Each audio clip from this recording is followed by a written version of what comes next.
Olá, pessoal, tudo bem?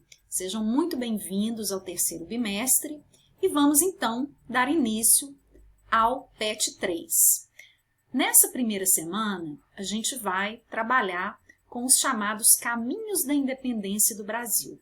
O que quer dizer isso? Todo mundo sabe que o Brasil foi colônia de Portugal.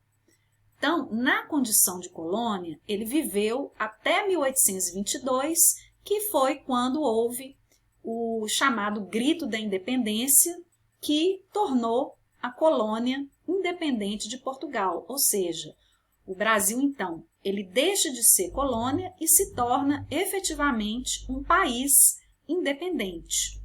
Porém, a independência do Brasil, ela não se dá de uma hora para outra, apenas naquele momento em que Dom Pedro I dá o seu grito, né? Grito este que foi ilustrado nessa pintura que você está vendo aqui no fundo da tela. A gente vai ver que o processo de independência, ele começa já no século XVIII, quando ocorrem os primeiros movimentos que vão contestar a exploração que Portugal fazia em relação à sua colônia.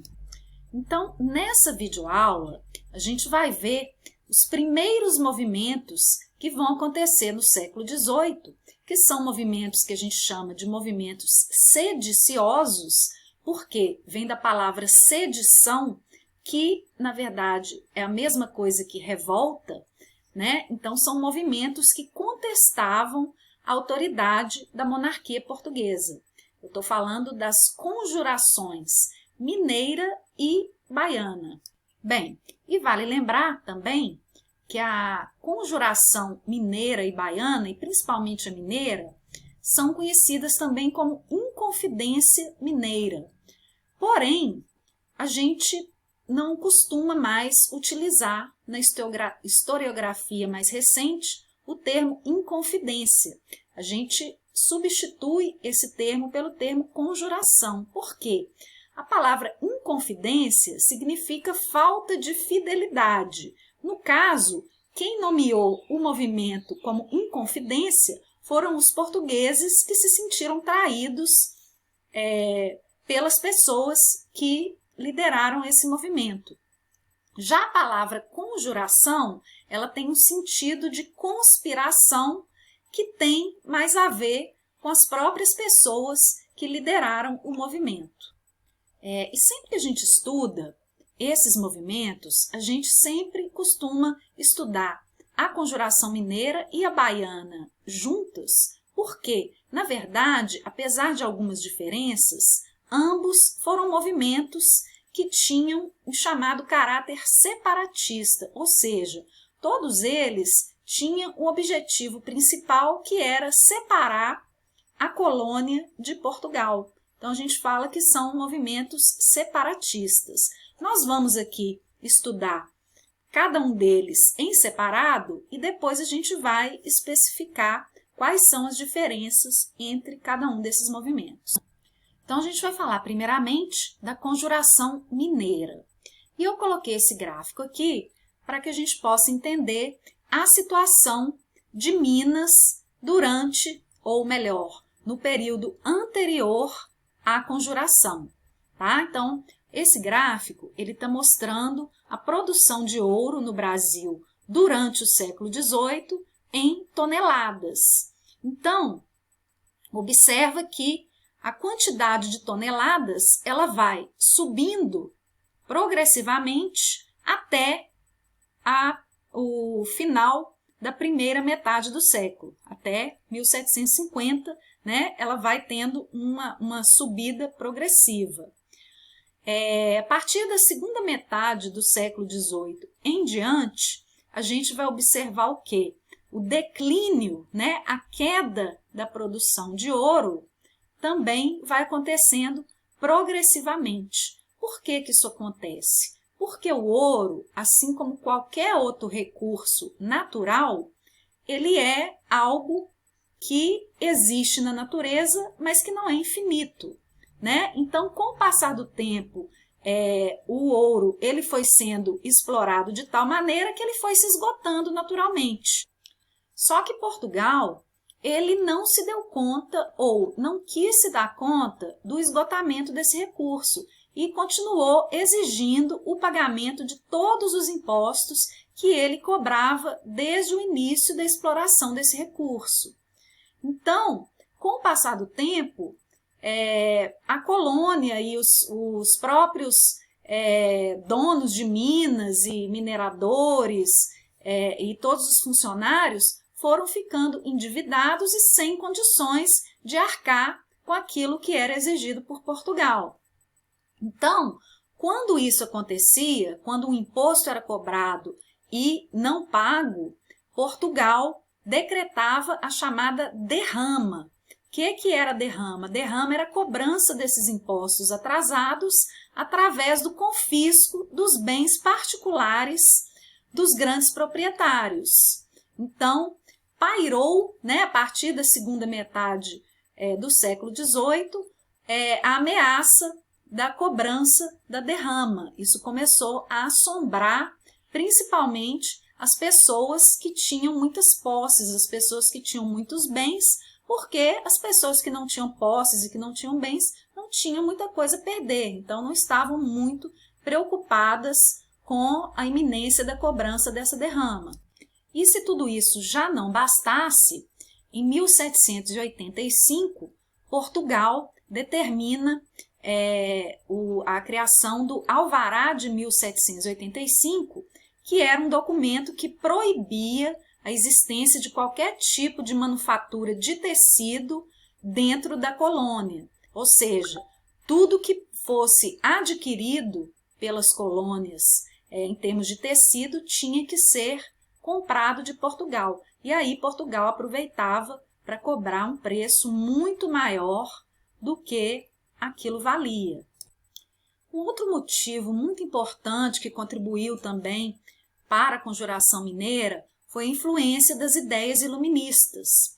Essas ideias, elas eram trazidas para a colônia pelos filhos dos grandes comerciantes, dos grandes proprietários de terra e dos grandes mineradores que iam para a Europa estudar nas melhores universidades, porque nessa época ainda não existiam universidades no Brasil, então na Europa essas pessoas entraram em contato com as ideias dos principais autores do iluminismo, as ideias de liberdade, igualdade, fraternidade e também a independência dos Estados Unidos, que era colônia da Inglaterra e se tornou independente em 1776. Tudo isso foi também muito importante no sentido de contribuir para a Conjuração Mineira.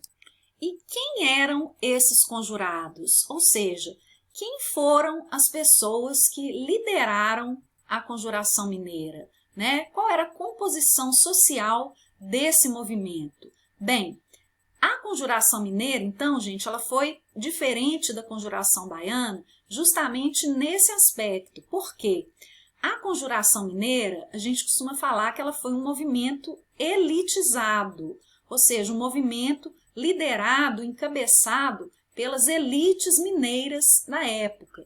Então, a grande maioria era formada pelos grandes proprietários de terras, pelos mineradores, por membros do clero e também pelo mais conhecido, o célebre Tiradentes, que durante muito tempo acreditou-se que era o único pobre entre os inconfidentes, mas recentemente foi descoberto que ele não era nada pobre. Tiradentes ele era filho de fazendeiros, foi militar, exercia o ofício de dentista, embora fosse uma profissão não tão prestigiada naquela época como hoje, foi tropeiro, foi comerciante, mas, ao contrário do que se imaginava, ele não era pobre.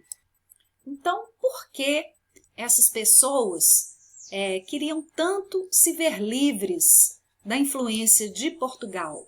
Bem, primeiramente, devido às dívidas que eles passaram a ter quando o ouro começou a ficar escasso e Portugal começou a exigir um pagamento completamente impossível para eles poderem quitar.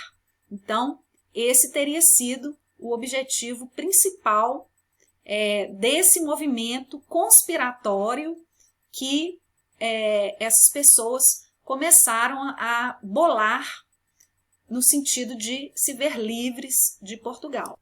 Mas, no entanto, esses não foram os únicos objetivos para que essas pessoas começassem a conspirar contra o rei de Portugal. Então, os inconfidentes, eles tinham também outras propostas para a capitania de Minas Gerais, que eu listei aqui no slide para vocês, né? Então, inicialmente, o rompimento com Portugal e a adoção de um regime republicano, né? Onde seria São João del Rei seria a capital dessa república, a criação de indústrias na capitania, que havia sido proibida, a fundação de uma universidade em Vila Rica, que é a cidade de Ouro Preto atualmente, acabar com o monopólio comercial português.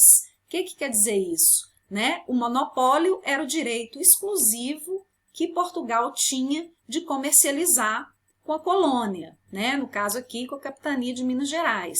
Sendo